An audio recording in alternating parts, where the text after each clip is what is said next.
LaRae, you know me and my silly questions. What's faster? Sending a clean claim or spending 6 months appealing a denial for a claim over and over and over again? I'm going to definitely go with the 6 months. Bonus points if more than 3 different people deal with it and everyone's mad by the end. Totally. And it kind of kills me when offices say insurance companies are so difficult. They just don't pay. And yeah, that's the case sometimes. Don't get me wrong. But like sometimes, honestly, that claim was a mess, bro. Yep. Missing info, wrong codes, no documentation. And then they're like shocked when it gets denied. Yeah. So today we're going to talk about how to stop bleeding time and money and start submitting clean claims from the start. Welcome to the Truth Decay Podcast, talking dollars and cents with Sara Baker and LaRae McMullen.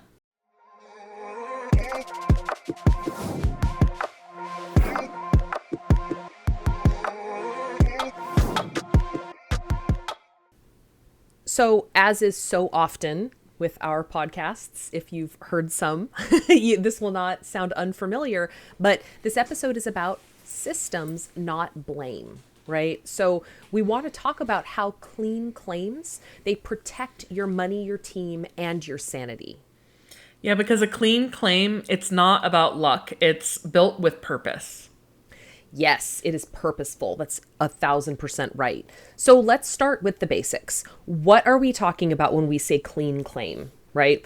A clean claim is one that gets transmitted immediately, instantly, without any problems, right? You don't get a rejected from that electronic claim submission, and it gets processed the first time, like without delays, without denials, without requests for more information. Yeah, and the key phrase there is the first time. There's no back and forth, no resubmissions, no appeal letters, none of that stuff that takes up all your time. Yeah, a clean claim has accurate patient demographics. So meaning things like, some kind of silly stuff that sometimes gets claims hung up, like single, married, that kind of thing. Yeah. Even date of birth,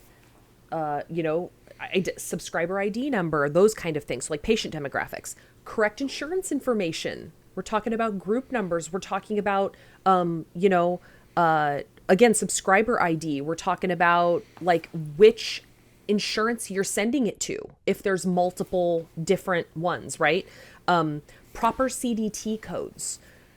And required documentation that needs to be attached to the initially submitted claim. Those are the things that make up a clean claim. I mean, and those sound so obvious until you realize how often one of those little tiny things derails the whole entire claim.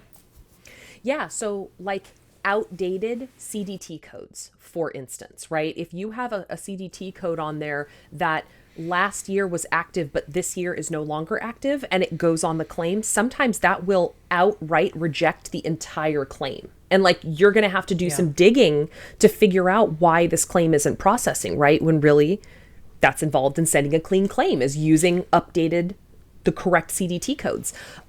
Missing tooth numbers. When a code requires a tooth number or a quad, right? And those aren't listed on the claim, that prevents it from being a clean claim. The attached documentation, things like no perio charting for SRPs or preoperative x-rays for crowns, right? Or one thing too is intra-office codes. So sometimes offices will create codes within their practice management software that they use within their own office, right? Which is completely fine. And actually, we think it's a really good idea. So you might do a code that says updated medical history. And you might post it to that patient's ledger so that you can kind of visually very easily see when the last time is that you did an updated medical history for that patient. Love that. That needs to be marked do not bill to insurance, because that's not a real code, right? But sometimes they are not marked do not bill to insurance. They get put on a claim, and then the whole claim gets denied because that's not a real code. Yeah. So again, these are like little kind of, you might think piddly details, but it could be the difference between a claim processing without any additional information or effort from you, and somebody having to spend their time and energy correcting something and getting it, to get it processed. Yeah, or sometimes also like from a biller standpoint, the clinical notes might say something like C notes, and it might be just like, a template that's put in and nobody spent the time to actually write down those notes yet. But then the biller they can't do like a proper narrative. So it's not actually explaining the medical necessity. It just says C notes. And then the person trying to submit that claim is like, well, I don't even know what to put. So let's just hope for the best, right? The reason that's such a good point too, LaRae, is because like if they have something like that where it's C notes, but if you intuit kind of like why something would need to be sent, right? Like a crown buildup. Well, crown buildup is necessary because there was lack of remaining tooth structure, right? But if it doesn't say that in the clinical notes, but you put it on the claim because you think, oh, I know this code 2950. I know what that means. Yeah. If they do require clinical notes in order to substantiate that treatment, you don't have it. Yeah. So you can't, as billers, we're not clinicians. So we have to have the clinical documentation backing up like what you're sending. You can't just assume what was happening in the chair because you weren't there. You need to know exactly what was happening, and that goes by the notes that the back office puts in. It needs to be spelled out, right? And for sure. When those things are missing, so when any of those things that we just talked about are missing, the claim is now stalled, right? And it's not a clean claim, it's a dirty claim.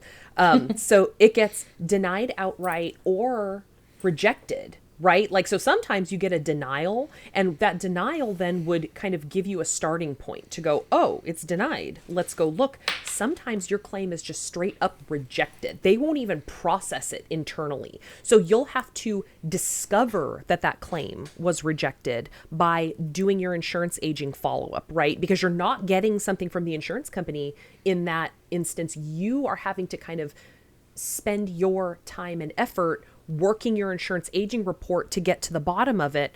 And you're just working harder, not smarter. Yeah, this is where offices will start reacting instead of preventing, because their time is all taken up by these reactive things that need to happen because they don't have a good system in place. Yes, exactly. So clean claims are a part of what we always advocate, which is a proactive system, right? Mm-hmm. Dirty claims are reactive chaos. You're reacting to something that you really should be proactively looking at and fixing. Yeah, and the irony of that is that offices will spend hours going back and trying to fix the denial instead of taking that 5 extra minutes doing it right the first time. Ain't that the truth? Yeah. We see it all the time. Yeah. All right. So let's break down what actually does create a clean claim. Yeah. I mean, it's not super crazy difficult, right? But it's like you need to do these things every single time. So step 1, verify patient and insurance information before the appointment. So I mean, like doing that helps so many things, but specifically in the context of this conversation for those clean claims, like do this every single time. You're going to want to ask the patient, like review all of the demographics, just review it with them, right? Has anything changed? That's why it's really helpful too, to have something for them to fill out, because you might not want to verbally ask them, you still married? That's awkward. But if you give them something and they check mark that maybe that status has changed, that is important potentially for that claim being able to be processed, because something might have changed in their designation in their insurance. So review the demographics, have your patients verify those things literally every single time.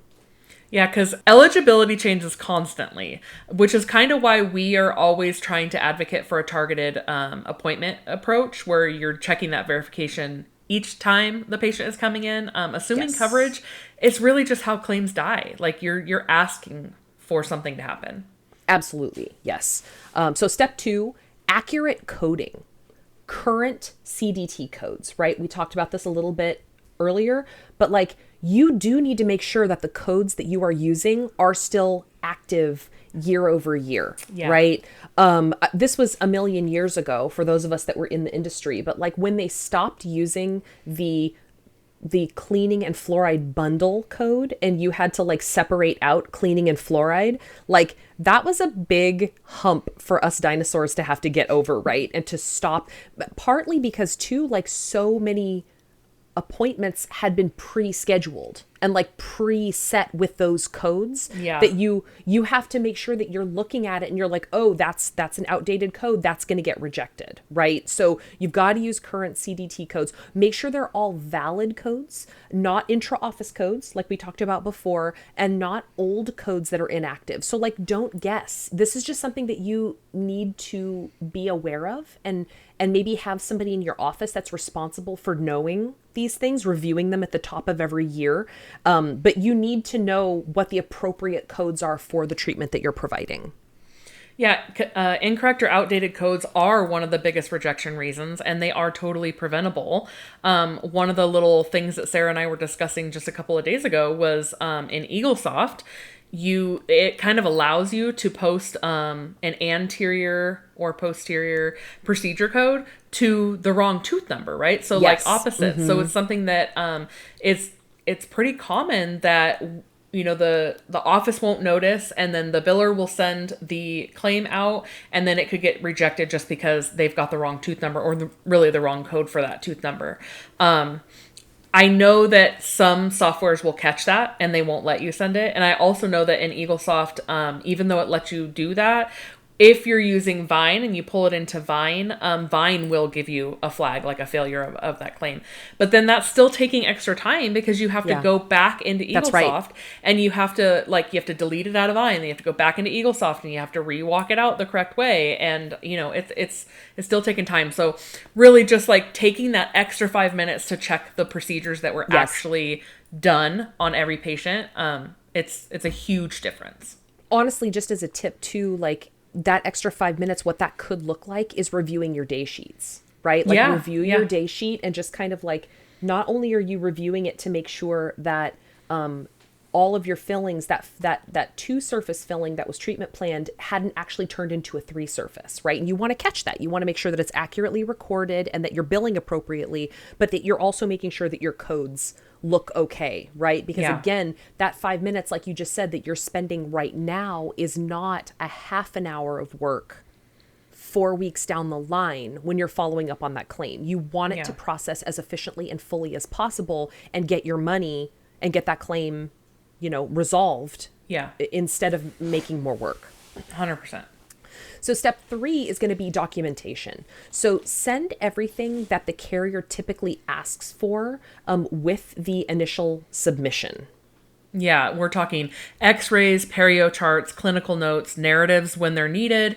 Don't make the carrier ask for it. Even just kind of make yourself a little cheat sheet that you can have next to the billing computer or whatever, whoever's sending the claims, because having something like that is so easy to look down and go, oh, this code is going, not quite sure what needs to go with this code. You look down at your cheat sheet and it'll tell you, and you can add it all in there. Yes. And if the procedure requires some kind of proof of medical necessity, like do that, obviously. But we have mentioned, just again as a tip, like we've mentioned this in the past, don't send everything you have. Like know what the threshold is and what they're requiring, but save some documentation in case you need to do an appeal. Because every time you do an appeal, you have to send new documentation. So if, typically intraoral pictures are not necessarily considered diagnostic. So you might want to save those in case you need to do an appeal to demonstrate what the medical necessity was. So know what the threshold is and prove it up front. Yeah, for sure. And also make sure that your notes actually tell the story. Insurance reviewers were not in that operatory, so your notes really should explain not just to the person sending the claims, but also anybody who's reviewing that claim over at the insurance. So there's no question about it. Everything is in there. They know exactly what happened just based off of those notes. Yes. Step 4 is going to be itemize everything. So dates, tooth numbers, right? Surfaces, codes, fees, everything needs to be clean and clear. But something that I will point out is that according to the American Dental Association, there is this concept of unbundling which is not okay. So unbundling procedures involve billing for individual components of a service rather than submitting a single comprehensive claim. This practice is illegal, actually, because it results in overcharging, as separate services usually cost more than like the bundled ones. So unbundling might include charging separately for anesthesia, extractions, and pain management instead of combining it into like one claim. So that does mean not only the individual codes, but the claim. Like doing that on purpose is illegal, according to the American Dental Association. They're considered serious violations.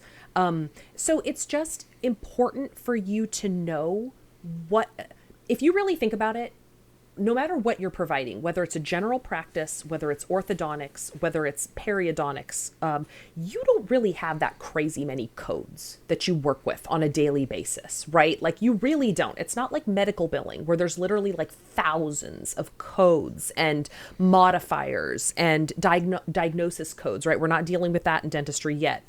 But know what you are billing and know what is appropriate. Like read the description and know what is appropriate for you to be billing. Don't unbundle things that shouldn't be unbundled. Like get good at billing for what you did and make sure that it's cleanly and clearly listed on that claim. Yeah. Speaking of that bundled thing, what comes to mind for me, I know that this one is automatically bundled by insurance most of the time, but let's talk about FMXs for a second, right? Yeah. That's automatically bundled. And I've seen some offices try to kind of like split it up. I don't know. Everybody's fees are different, but like, so you can't do that. As a matter of fact, we have a potentially a podcast coming up about this, about specifically like x-rays and FMXs. As long as you are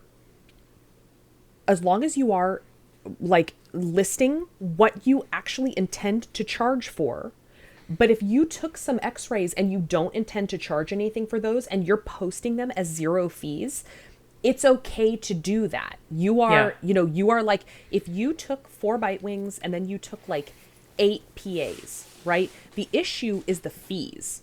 So if the total amount of those x-ray fees equal less than the FMX of whatever you're submitting to, you're okay because you are appropriately posting what x-rays you took, how much they cost, how much you intend to collect from the patient. That is all totally fine, right? The problem is when people, which is what I think you're getting at, is when they like post the 4 bite wings and then they like try to do the PAs on like a different claim, right? Yeah. Or they bill it at a later date, not even necessarily the wrong date of service, just like later on. Or what about if they like leave one of those off so that it doesn't actually get flagged as an FMX by the insurance?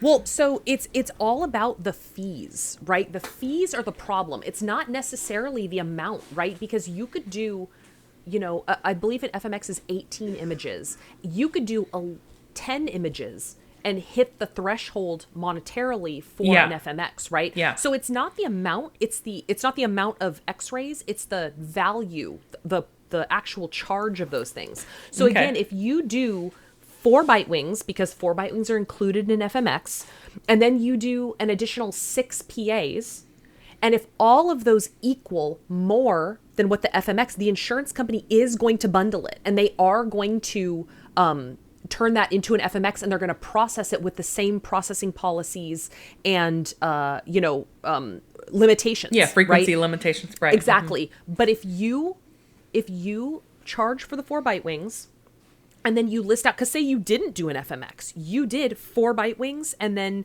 an initial 0220 PA, and then 5 more 0230s, additional PAs.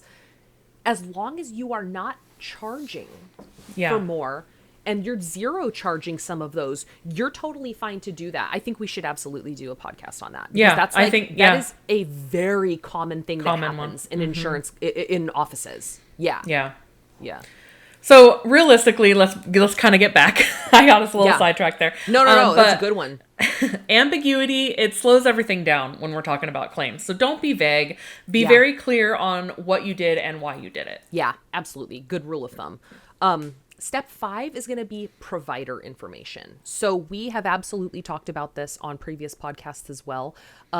Your claim needs to clearly state the rendering provider, who actually saw the patient, who was involved in the treatment. It needs to have that rendering provider's license and NPI number on there. And it also needs to accurately reflect the pay to provider. So who is the billing entity? Who is being paid for these services? Is the owning doctor or the owning doctor's corporation or partnership being paid? And then they pay that potentially associate rendering doctor as an employee? That's important to go on those claims correctly. So again, NPI, tax ID, license, addresses, all of those things need to be on there correctly and consistently. It is we have recently had some situations with some offices where those things kind of got switched up in the office, and it caused major issues with the billing. Yeah. Yep. One mismatch can kick the claim straight back. So like Sara said, we've seen it happen so often. One small, tiny little thing can turn a molehill into a mountain, or however you say that. Yeah, no, that's right. So just make sure you're checking that everything is accurate. And step 6, timing. Okay. So our strongest bit of advice is to submit your claims on a consistent basis. So we're actually saying you do not have to send claims same day. You don't have to do that. I think a lot of our offices feel compelled to submit their claims like the same day that they did their treatment. And I think they feel very strongly that that is going to make a large impact on getting paid, right? That they need to get that claim out as quickly as possible. But honestly, it's more important for that claim to be accurate than to go out within hours of the treatment being, completed. And if your provider needs a day or two to review the day sheet for accuracy, which almost all of our clients do, they need at least 1 or 2 days to have a moment to sit down and review the day sheet. Do that. That is so important. And then send those claims on a regular, consistent basis 2 business days later. Because if you're doing that, that is the exact same as sending it same day, honestly, because your cash flow is going to be so consistent and your submissions are going to be so consistent. So give yourself that extra day or two if that's going to mean your claims are more accurate and you're making fewer mistakes. Right. Yep. So let's be clear, though, we're not saying wait a month. We've had some clients that do that. Yeah. Because honestly, the longer you wait, the more likely something gets missed or forgotten.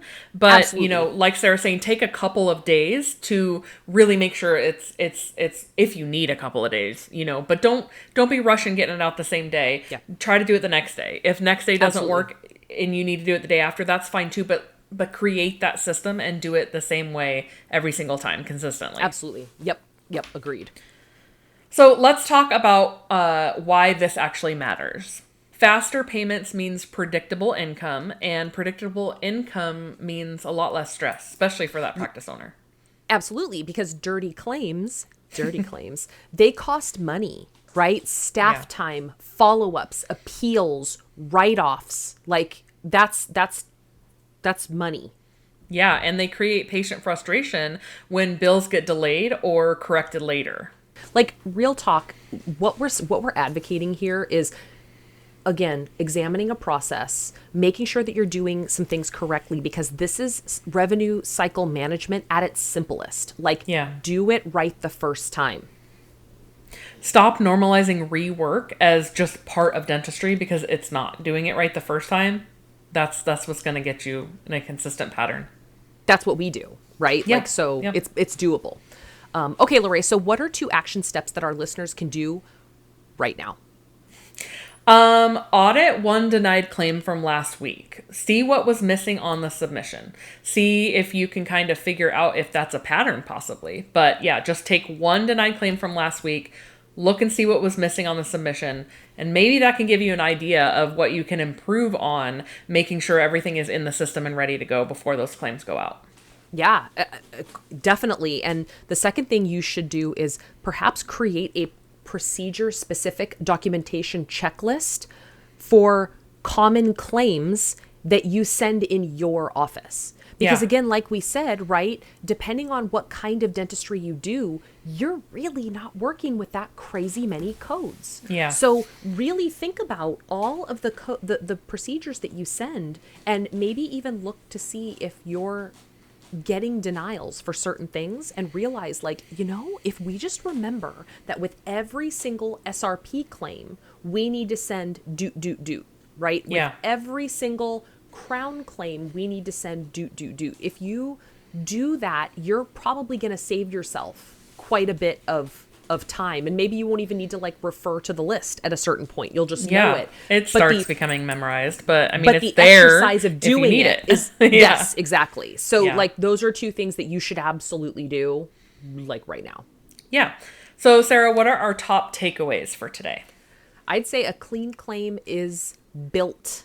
It is not hoped for. Yeah. Number 2, I would say, is most denials are preventable with better systems up front. Yeah, especially unexpected denials, right? Yeah. Like, yeah. And I would say number 3, clean claims are honestly like really boring. This is pretty boring, right? But Yeah. if they are boring, you're doing it right. So that's, Yep. we're trying to, like, you had said, let's not normalize rework. Like, let's normalize this being like the least stressful part of your day is sending Yeah. claims. So yeah. So thanks, guys. That was about claims. So if you liked what you heard today, please consider subscribing on whatever platform you are currently listening to us on. You can send us an email at hello@thetruthDecayPodcast.com, or check us out at sddentalsolutions.com. We would love to answer your questions, address any other issues you might have, gossip about stuff, Hockey share players. recipes. I knew that would get you. So give us an email. All right, guys, you can also find us on LinkedIn, both Sarah, myself, and SD Dental Solutions. And you can find us on Instagram and also Facebook. Yeah. So thank you guys all so terribly much for listening, and we will talk to you next time.